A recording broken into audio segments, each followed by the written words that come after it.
properly clicker condition this is better than a verbal. So what I can do is like this. You pay him. This. You pay him. This.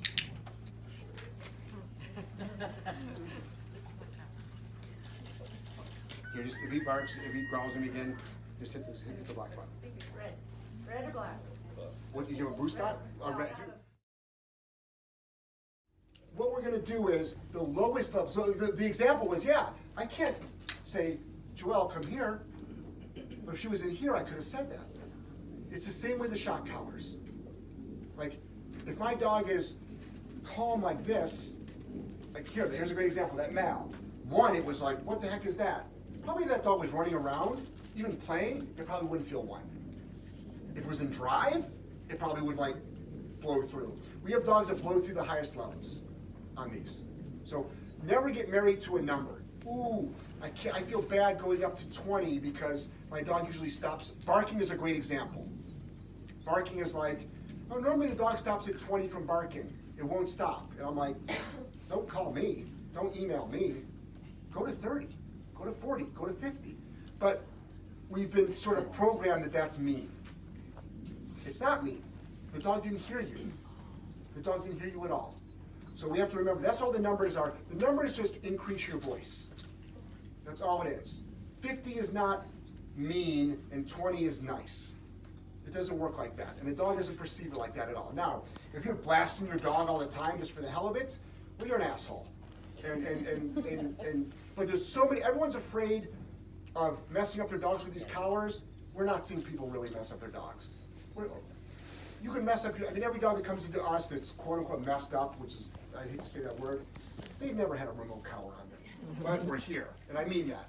When we do this basics with a remote collar, we're in a sterile room. Like literally, we don't want anybody to walk by. We might actually turn, like the music gets shut off, because we really want the dog not to be responding to any other environmental out there.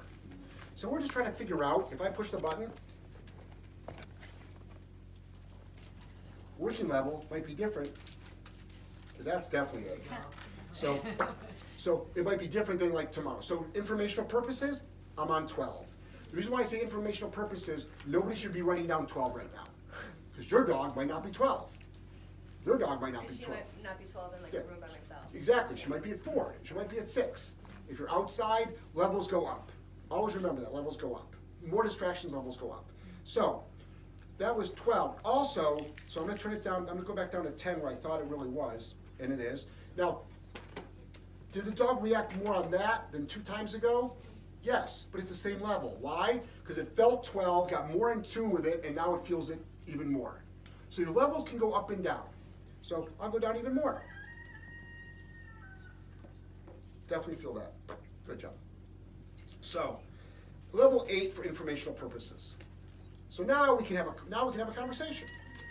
This doesn't teach the dog though. I've often said that food training, food doesn't teach dogs, shock collars don't teach dogs.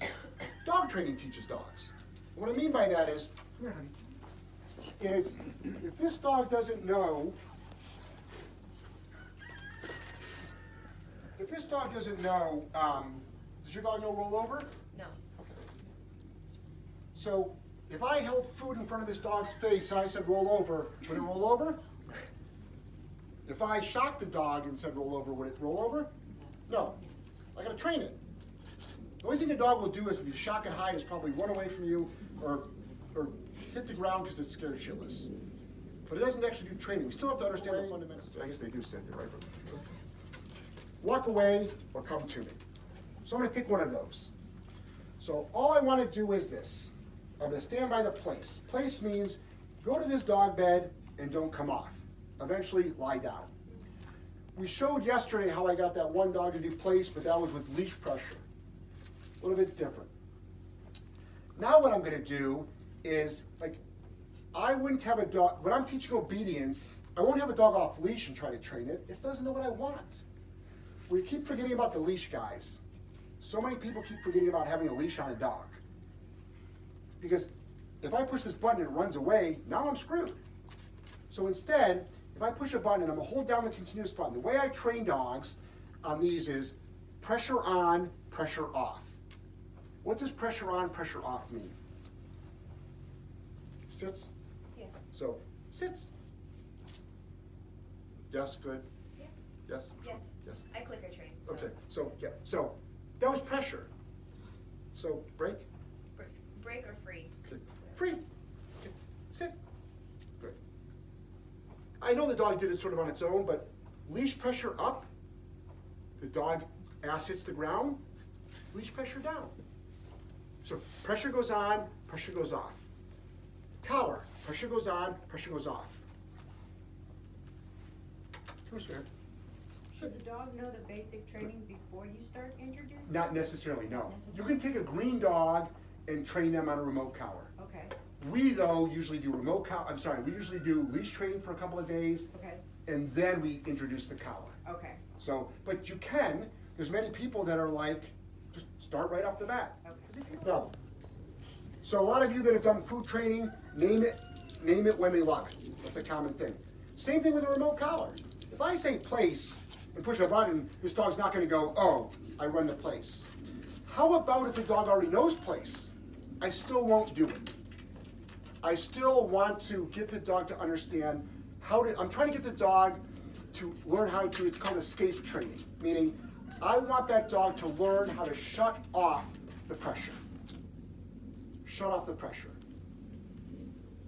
By doing what I ask you to do, but it doesn't know what I ask you to do, so I'm gonna give you guidance. So right now I'm gonna give you leash, my body, I'm gonna give you everything I've got. But I'm gonna hold the button down, and I'm gonna stand right here, because dogs might wanna come to me, and yes. So when was the button down? As soon as did I say button down? I'll say it from now on, button down. When did I let go? As soon as all the feet were on there. Is that the continuous? Correct. Continue. Everything I do right now is gonna be continuous. Pressure on, pressure off. Continuous, continuous, continuous, continuous. Well, when do you use momentary? Well, in obedience, if this dog knew sit, and I said sit and it didn't sit, and we've worked on sit 500 times, would I go, okay, let me help you out again, or would I go pop? I'd go pop. We've done sit already. You know sit. We go to correction. If the dog, same with the remotes, we go to correction. But right now, everything, it's slow, it's repetitive. Everybody wants to be a dog trainer. They come to our training facility like, Joel, how many times did you practice? If the dog breaks place, and I'm not gonna do that today because we haven't worked on enough of it, this dog definitely knows place. We've done it hundreds of times. Every time I say place, it goes to place, it lies down and it's there. Knock on the door, knock on the door, knock on the door, the dog gets off. You should still have a leash on the dog, because I want leashes on dogs till they understand what punishment is. Then I would say, no, high level stim. Oh, that sucked. Momentary. Lead the dog back. The mistake that a lot of people make is they're not teaching their dog how to be punished. Meaning, what does that mean? It's like, you could run away from me too. You need to know that like, it's gonna suck. I mean, you gotta go back. Or I'll say no again and stim again. Does that make sense? So when you say high level, let's say you had it on 8, what would you go to? The level that the dog felt, that it was like, this sucks, but I don't wanna jump through a window, it's like, oh, I better get my ass back to place.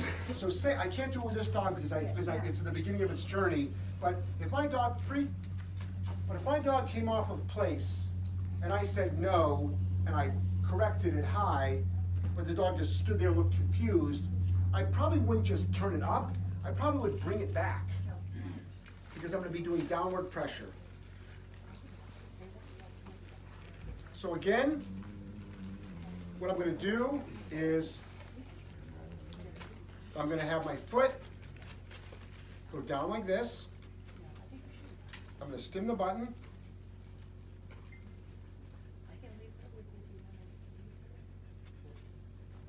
Yes.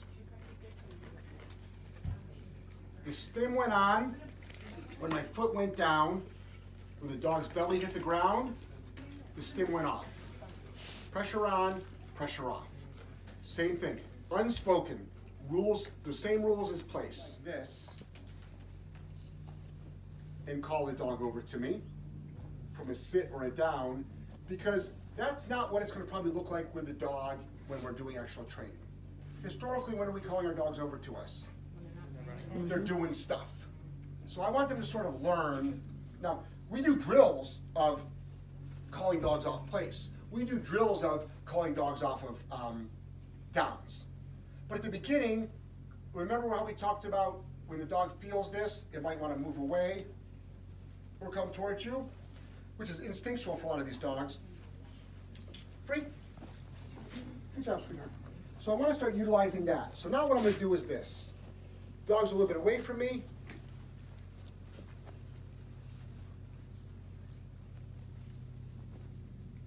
Yes. I'm going to go up a little bit because the dog's moving. Free. Pressure on.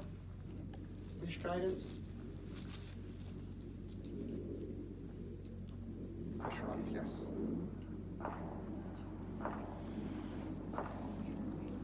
This is good training. Nice dog, Mom.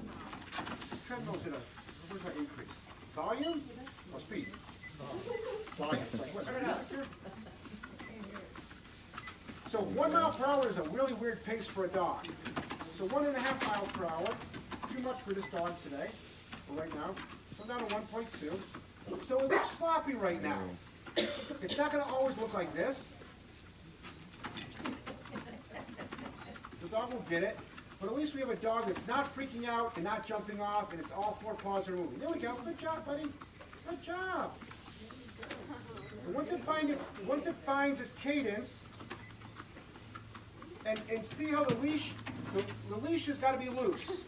I'm treating the leash though like a manual transmission. But my goal is, whenever the dog's in the right spot, I gotta give it the leash. I gotta relax the leash.